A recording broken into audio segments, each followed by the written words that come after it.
Thank you. So Joe Naegele, he's a senior software engineer at Greer Forensics, where he has led development of an analytics platform for large-scale web data developed for U.S. Air Force and of Great Dane. So prior to joining Greer, he served as a software engineer at the functional MRI facility at the National Institutes of Health. He has also helped create the ISMRM format for MRI datasets, including APIs for C, C++, Python, and MATLAB. Let's welcome Joe.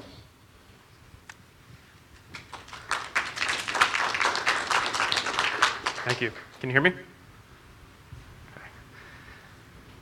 Okay, so today I'm going to talk about email privacy and security.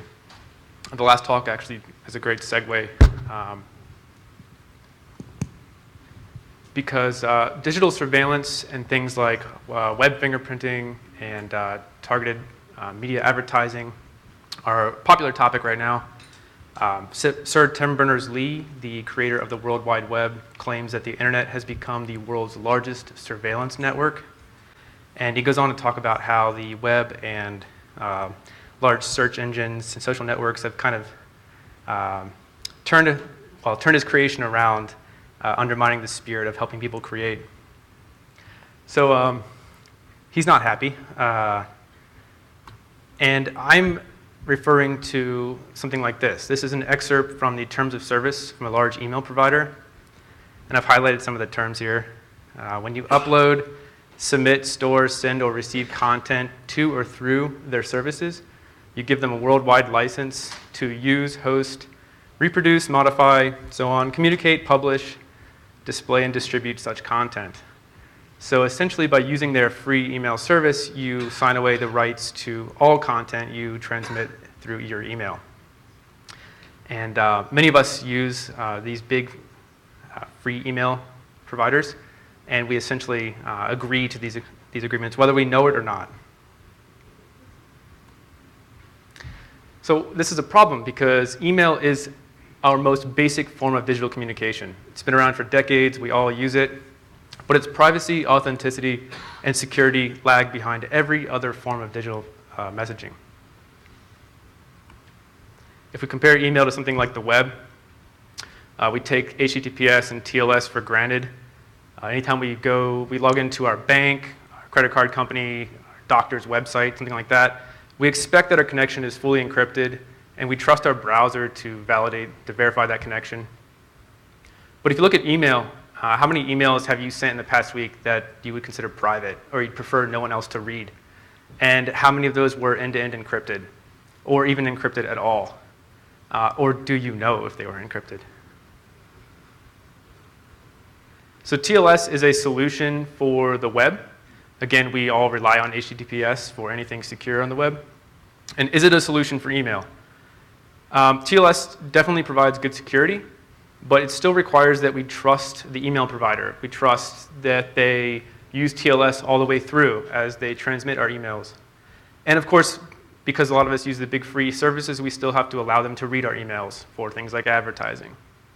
So TLS is great, but it's really not enough. So I've established that email it's highly available. Again, we all use it. Everyone knows what email is. But it doesn't give us the confidentiality and integrity that we should expect. So one common solution is to simply not use email. Don't use email if it's private. This is the norm among financial institutions, healthcare providers. If you think about it, if any of you ever sent a message to your bank, you log in through your bank's website and you navigate to their messaging app or their form, you fill out a thing, submit it, and you get a response 2 days later. This is often recommended as a standard course of action for any private messaging, and I think it's sad. So I have some examples. This is the UC Santa Cruz IT Services webpage. And in bold, they say, email is inherently not private or secure. Highly sensitive information should never be sent through email unless it is protected. Another great example is the New York Times. If you'd like to submit a confidential news tip to the New York Times, they have a few recommended medium. We have the first two, WhatsApp and Signal, both end-to-end encrypted messaging apps. Great. Email is number 3. If you'd like to use email to send a confidential news tip to the New York Times, they recommend that you use PGP. So if you don't know what PGP is, you have to learn how to use it. They recommend that you use Mailvelope, a browser extension, and you need to use Chrome or Firefox that's compatible with Mailvelope. And once you get all that set up, here's their fingerprint to encrypt your email to the New York Times, and a link to, for instructions on how to do all of this. And again, this is ridiculous. So is this acceptable? I say it's not. Can we provide a better definition of privacy other than the ones given to us by the large email providers? We don't accept this for any other technology. Even just your messaging apps on your phone, we know those things are secure. We trust that they're secure. But at least we can verify things like the web with HTTPS. And we wouldn't accept this for something like snail mail. We would never be satisfied knowing that someone else can read our snail mail at any point during its transmission. So why can't we do better? Why has this been a problem for decades? Why do hospitals and banks require us to log in and use a messaging form to communicate with them? So SMIME actually is a solution. SMIME is a standard for encrypting and signing emails. It's been around for over 20 years, and it explicitly solves these problems, but it's seen little adoption. And that is because, unfortunately, SMIME requires you to have your correspondence certificate before sending them a private email. And if you think about it, this is an obvious chicken and egg problem. You cannot send someone an encrypted email if you don't already have their certificate. So how do you get their certificate? So SMIME is great, it's powerful, but it doesn't work on its own. So the issues they're actually just technical issues. We have the comparison between the web and email. Web is a direct connection. We trust our browser to validate our connection. With email, we actually have no idea where our emails are at any point during their transmission. And then we have the chicken and egg problem with something like SMIME. It's not quite usable. So you probably guessed, we have a solution. And the solution uses the DNS. The DNS is the domain name system. We often think of it as what maps domain names to IP addresses, but it's actually capable of a lot more. We all have it. We use it every day, for example, when we browse the web. It is the world's largest database. And with DNSSEC, it can be cryptographically secured. So it is actually the world's largest secure distributed database. And this is incredibly powerful if you think about it. There are a few approaches using the DNS to solve these kinds of problems. The first one I'm going to focus on is one for SMIME, using secure DNS to associate certificates with domain names. There's a similar RFC for using OpenPGP, and then another RFC, or a draft RFC for using serve records to locate X509 certificate stores. So we're interested in the first one for SMIME. They all have the same goal, similar workflows, but just use different protocols. So the first one is RFC 8162. We call this Dane SMIME. And it is based on an earlier RFC, RFC 6698, which is called DNS-based authentication of named entities TLS protocol. This is where the name Dane comes from. And it was originally designed, I believe, as a replacement or as a new form of a new trust mechanism to essentially replace things like certificate authorities. And it's designed, again, for the TLS protocol. So you can imagine it to be useful for browsing the web. You would no longer need to trust CAs in your browser. So very powerful, very useful. But this RFC is particularly for SMIME, so for email certificates. And the idea is very simple. You treat the DNS as a key value store where the keys are your email addresses and the values are your SMIME certificates. So anyone in the world can access or retrieve your certificate. And using DNSSEC, they can be sure that it's actually your certificate. And then, of course, they can send an encrypted email to you. So the RFC is just a standard. It's a protocol, not an implementation. So we've developed what we call Great Dane. It's the first open source implementation of Dane SMIME.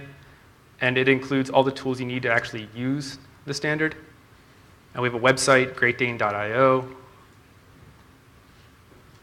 So Great Dane sits between your email client and the DNS, and it performs all the logic described in the RFC. Your email client retrieves certificates from Great Dane as needed. Great Dane does all the work of retrieving the DNS record, validating it using DNSSEC, and extracting the certificate, and then returning that back to the email client. So this is all transparent to the user, which is great for usability and deployment. The idea is that the user automatically sends encrypted emails whenever Great Dane is capable of discovering a certificate for the recipient in the DNS. Again, it's open source, so it was designed to be open source from its inception. All the code and all the projects are on GitHub. We don't have any contributors, so if anybody's interested, please check it out.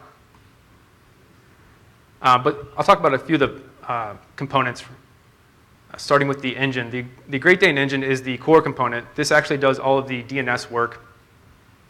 And it has a programmatic API. It's a REST API. So it can be integrated into any mail client on any platform. And its job is actually just to retrieve the DNS records from the DNS for the mail client, convert them into the certificate, and give them back. And it's really that simple. And then in order for this to work, we have a couple clients. So we've developed plugins and extensions for 2 clients. One for Horde, which is Horde Webmail is an open source webmail platform. Something you could imagine a small organization using, very similar to the webmail you may use for your personal email, just open source. And then Mozilla Thunderbird, if you're familiar with Mozilla Firefox, these are the guys that make Thunderbird, desktop email client. So we have an add-on in the Thunderbird store that automatically encrypts your emails if it can find a certificate for the recipient. It just talks to a hosted Great Dane instance. Sorry, Great Dane engine instance. So those are the clients. Those are great for getting started actually using and sending encrypted emails automatically. But for any of this to work, we actually need to get certificates into the DNS. And this is a little bit trickier. This is something that normally a system administrator would do. So we developed the Great Dane connector to help sysadmins and organizations get user certificates into the DNS or into their DNS zone. So this works with things like Bind and Power DNS and includes tools for Microsoft Exchange and Active Directory. And it's capable of doing things like provisioning users automatically. So if you have an organization and someone joins the organization, you generate a new SMIME certificate for them. It's pretty standard. And then this will automatically add that to the DNS. And as soon as that takes place, anyone in the world can then send them an encrypted email. And then we have a tools page. This is kind of experimental. You can test Dane SMIME support for your email address, generate DNS records if you want to copy and paste them into your own DNS server, and look up records for other people. And then, so I want to kind of close with an open question. We've solved the chicken and egg problem with Great Dane. The RFC itself actually solves the problem of discovery and distribution of certificates. And this is really powerful in itself. And it's fun. It's really cool to be able to send encrypted emails without having to do anything as a user. But the original RFC was designed as a new trust mechanism. So kind of the open question is, does Dane SMIME solve the issue of trust? Can it replace certificate authorities? And many people believe that it shouldn't or it won't. And that's okay, but as you may know, CAs have a weakness in that any CA trusted by a particular party can generate certificates for any domain. And DNS-based authentication, or Dane, is a lot more powerful in that the owner of a domain is the only one that can actually bind certificates for that domain. So as a user, I only have to trust the domain I'm talking to or the person I'm emailing. I don't have to worry about third parties. So it's possible of solving the trust issue as well as the chicken and egg problem. And then, of course, there are some challenges. So there are valid, legitimate reasons why an email provider would want to read my email, spam detection, malware detection, search. But even so, I think that I should explicitly authorize them to do so, rather than just giving the keys to the castle and allowing them to do whatever they want with my emails. The DNS administration, like I said, it can be tedious and tricky. The Great Dane connector helps with that.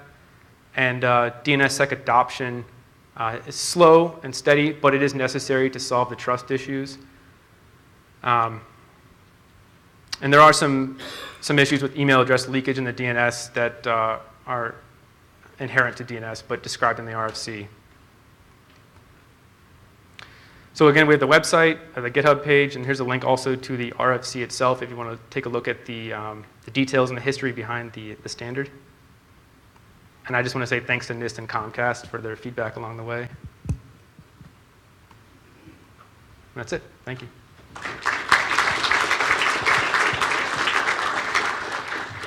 Thank you, Joe. Do you have any questions? I just curious, actually, 2 points. One is with regard to certificates procured from commercial CAs like Moto, DigiCert. I think that you were referencing something on level with what you would see as an organizational cert for for mail SMIME. Those are pretty expensive. They're really expensive. It's not. Because these CAs, these commercial CAs, monetize something that really isn't tangible. It's just a string of characters, really. They have a charge for that, right? And so if you use an individual SMIME certificate, it's cheap. If you use one for an entire organization, of course, it's pretty significant. So the notion is, how would you use something because of the cost, prohibition? How would you see something like this deployed on a much broader scale?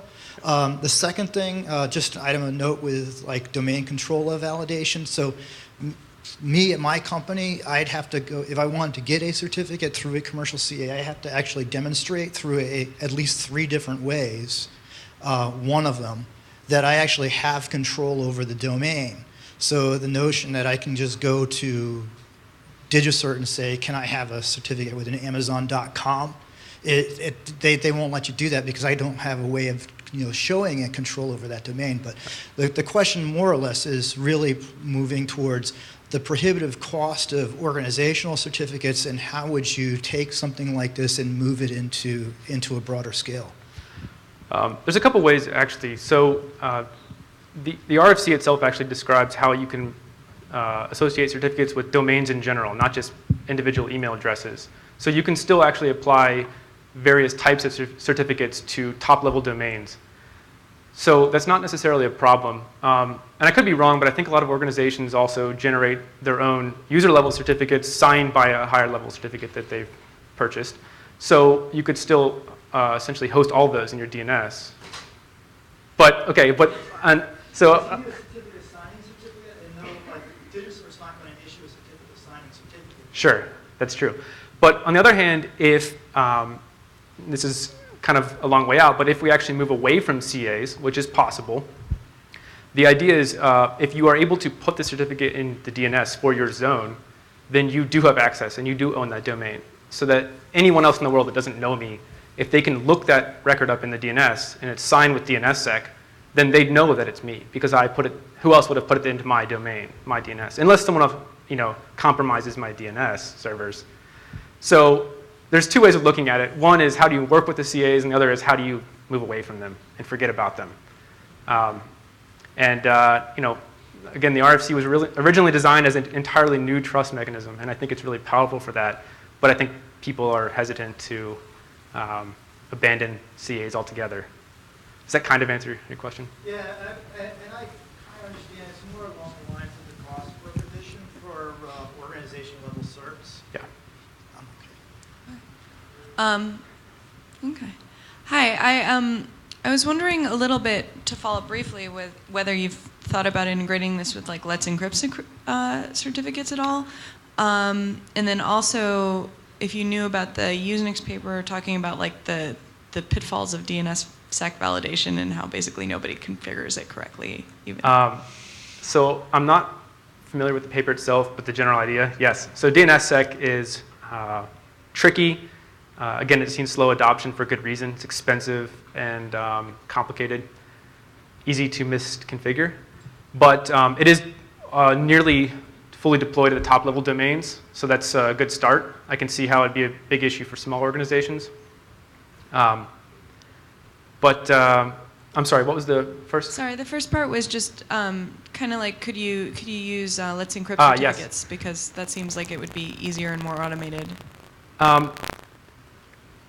You can. You can also use them with Dane.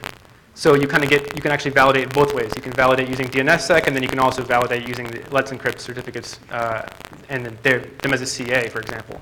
So you get kind of twice the guarantee in terms of trust.